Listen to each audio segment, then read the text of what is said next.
Hey there folks, Razakaza here, and I'd like to welcome you to my last video for at least a week or two.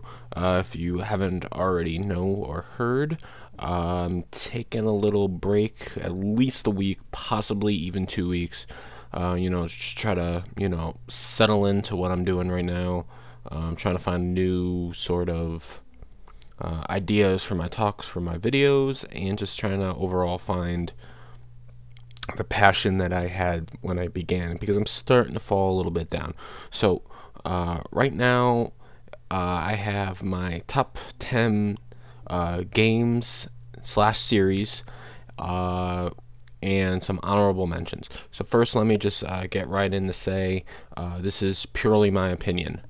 Everybody has their own personal games that they prefer, that they enjoy, that they hate. Some of the games on my list you may hate, and some of them you may think I should have definitely included in. Now, this is also biased. Of course, it's my opinion. So, this my top games is leaning more towards the newer age of games. Looking at my list, there is two older games, and one of my three older games, three general older games. One from Super Nintendo age, one from like early PS2 age, the other one for the Game Boy. But it's also pretty biased towards the Sony type of games, primarily because my family has a Nintendo Wii, but I don't play it. I don't have an Xbox, so I know Halo is a great game. You don't have to leave in the comments that should have been on my top 10 games list. I know Halo is a great game. I know Gears of War is a great game, but it's not on my list because I don't play it. I don't have a Xbox. So keeping that in mind, take this with a grain of salt of what I think everyone should have at least played once or twice. First, I'm going to let you go through the honorable mentions. The pictures you see flashing up now there are just games, a few games that I decided that I needed to throw into the list, but not necessarily one of my greatest ones. Army of Two had an amazing concept. It fell short on sort of both games, but I really did enjoy them. Dead Space just barely missed the list of my top games. Dead Space 3, I'm sure when that comes out, it's going to be incredible. I can't wait to play that. The Prince of Persia, the original series, the original PlayStation Next Gen series. Left 4 Dead, that's just about the only out of shape game. I remember that like right before I did the commentary, so I'm like, fuck, that really should have been a top game, at least number 10, but I don't want to rework my whole list for the PC. Now I have not played it for Xbox. I'm sure that's a little bit different, but that's what I got there. So let's just get right into my top 10 games slash series for you. Number 10, Tecmo Super Bowl for Super Nintendo. It is a Blitz type game, but it's definitely not Blitz.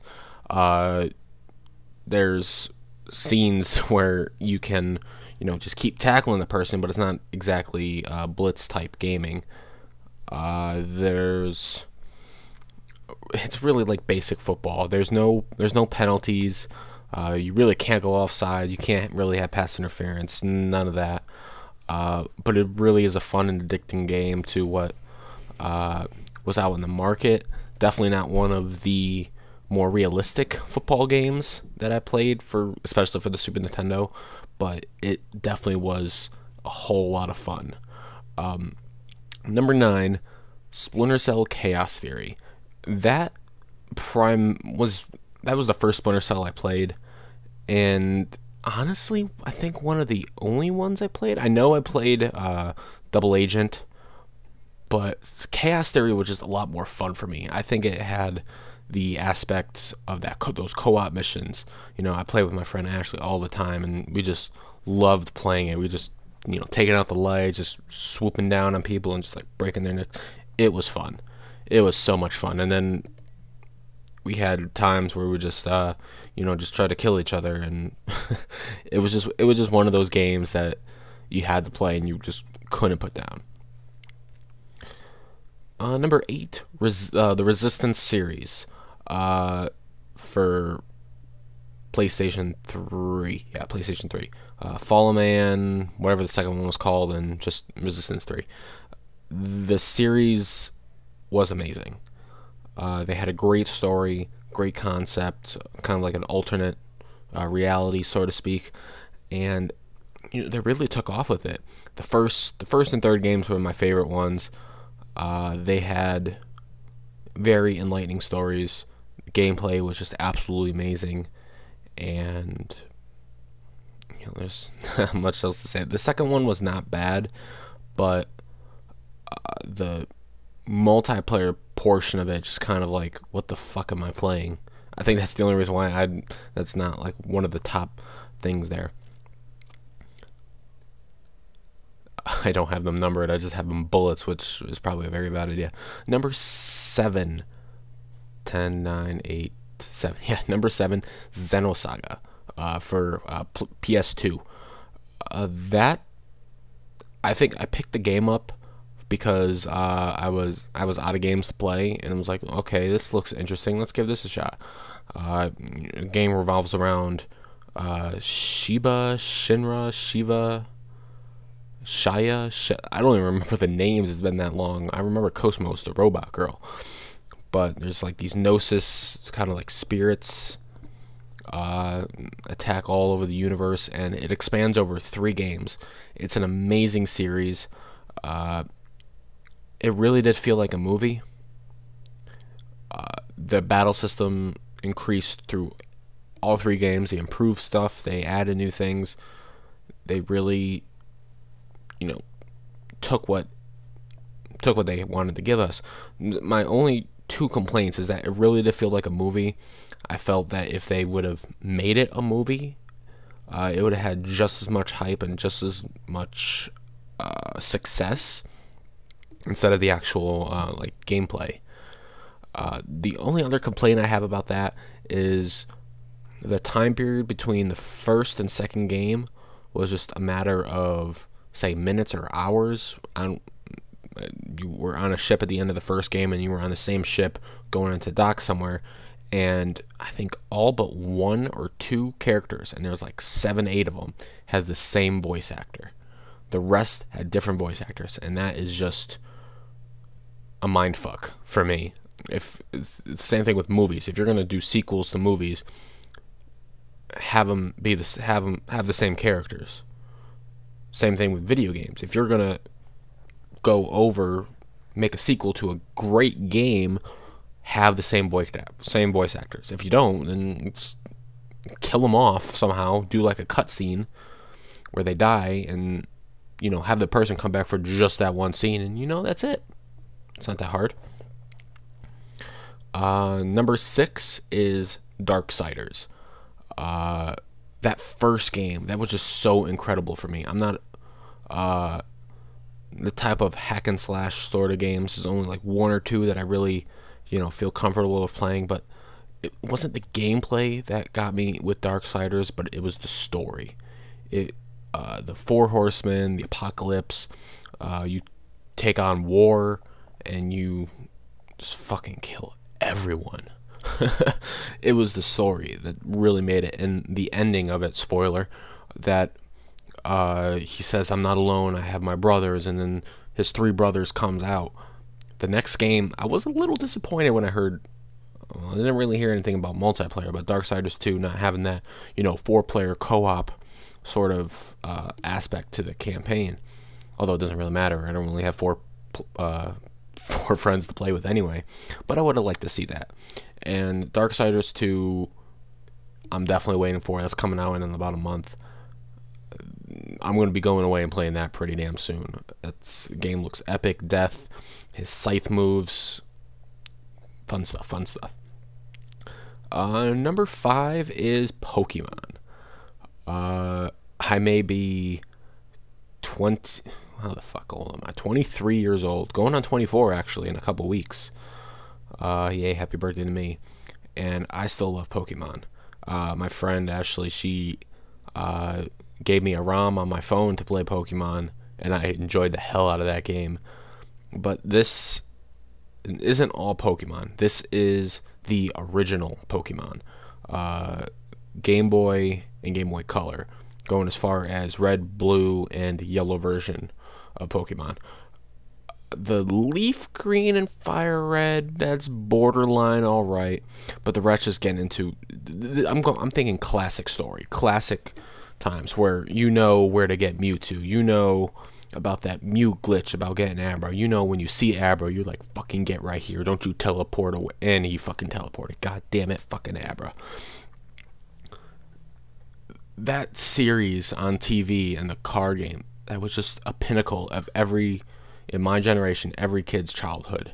And the 151, the 152 amount of Pokemon, these kids today don't know what they're missing and don't know what they missed out on. Yeah, they still have those Pokemon, but it is nothing like it is today. I am sad, actually, for the kids that play Pokemon now.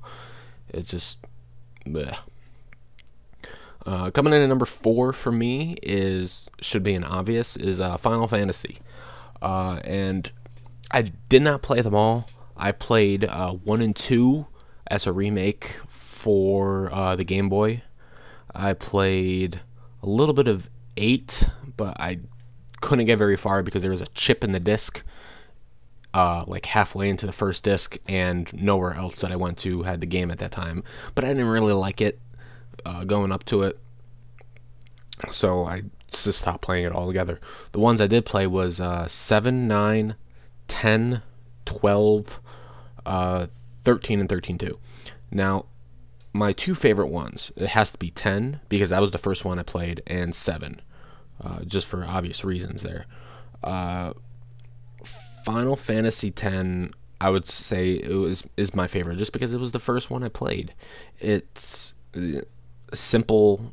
Final Fantasy X is sort of the gateway for Final Fantasy games. If you're not a big fan, but you like the whole RPG genre, you can play Final Fantasy X. The turn-based system really made it user-friendly to get into the whole groove of, action and reaction on your moves against your character, against the opponent.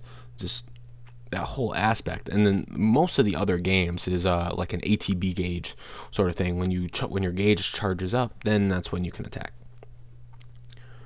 It's tedious to say the least, but it's more realistic than the turn-based system that 10 has.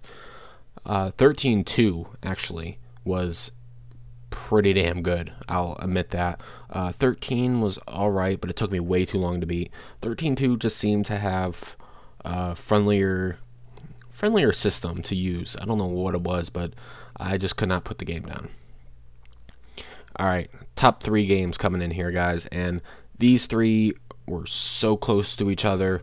They really could have been taken in any order, but this is the order I decided to put in, and I'll tell you why.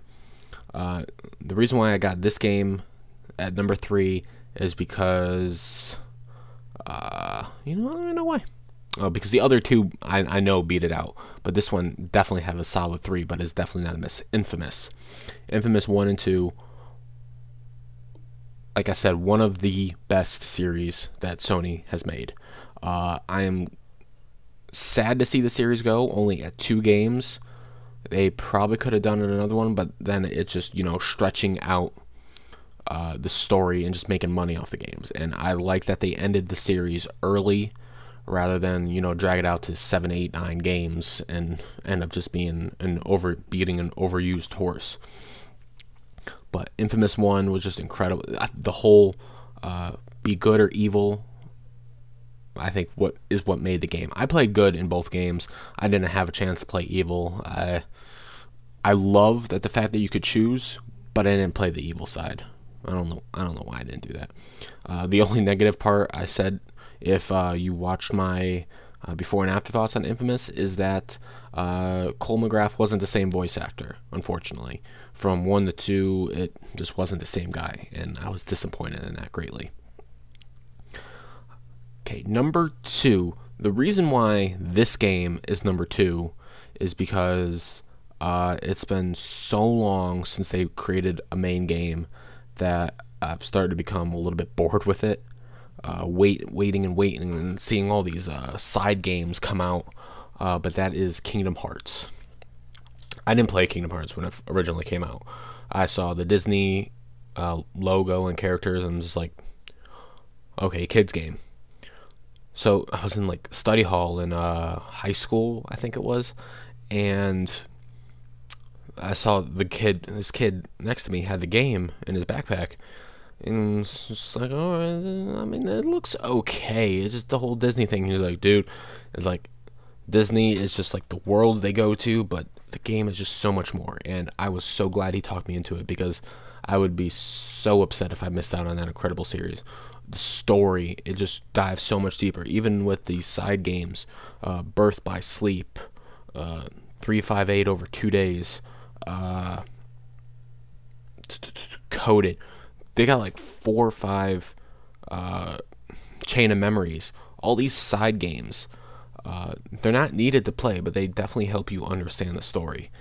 And I played all of the side games. Chain of Memories, Recom, when they did the redid version on PS2 with 3D graphics, Birth by Sleep, 358 over 2. The only one I haven't played, Coded, and this new one that's gonna come out, Dream Drop Distance, for the 3DS. I'm not gonna buy a 3DS just to play that game. But all these mini games, all these mini series, side connecting games, and Kingdom Hearts 3 has not come out. There has been no word on it whatsoever. The only information that I've heard when they were talking about Dream Drop Distance in a Game Informer, he said that Tetsuya Nomura thinks it's about time that the game comes back to console, meaning it could be pointing to Kingdom Hearts 3, and I would be the giddiest fucking schoolboy you have ever seen in your life. Number 1. It's probably about the only game for Sony, well, on multiple systems, that I haven't mentioned. You could probably guess: Assassin's Creed. The concept of when this game first came out was beyond incredible. There was no mistaking this was going to be a series to be reckoned with. I did play a side game for the DS, I think, and it was okay. It wasn't anything great. Definitely not anything great, but it was okay. But each game they came out with was just so much better than the last. When they came out with Brotherhood and the whole, you can call in assassins, Revelations, the gameplay, the story. I keep saying this about the story, but Assassin's Creed has one of the most amazing stories I've seen in a video game. And Assassin's 3 is coming out soon. Now, what I expect is a series ender in this game. I love the series, but I hate them seeing drag them out. This is going to be, it may be called the 3rd game, but this is definitely the 5th main game on console that they or on hardware, because it's also on PC. I can't say console. But this is the 5th main game Assassin's Creed is coming out with, and I hate to see it go to a 6th game, because now they're just sort of like filling things in, trying to like plug random shit in just to make more money. And I'll admit, Ubisoft is doing that with the series. Finish strong. This is the game. Assassin's Creed 3 is the game to end the series. Please do it with dignity. Please do it. You got a couple games, Watch Dogs, that teaser at E3 looked amazing. You know, go with that.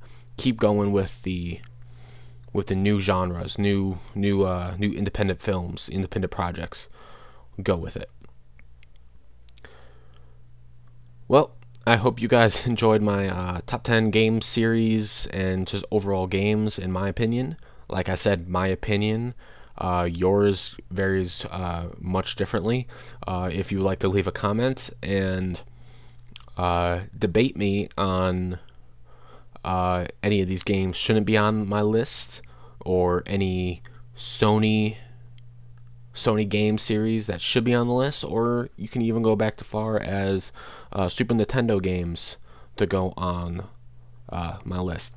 Now, I should have mentioned this in the beginning, but I didn't.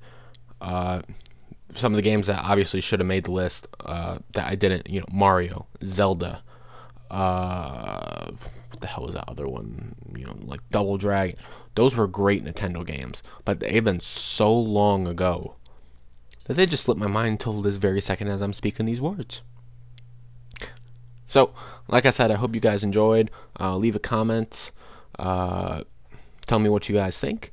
And, well, this is a goodbye for a while, for a week or two. And I will definitely see you guys soon, and I hope you enjoy. And I can't wait to talk to you guys again. This is Reza Kaze, and I'm just saying.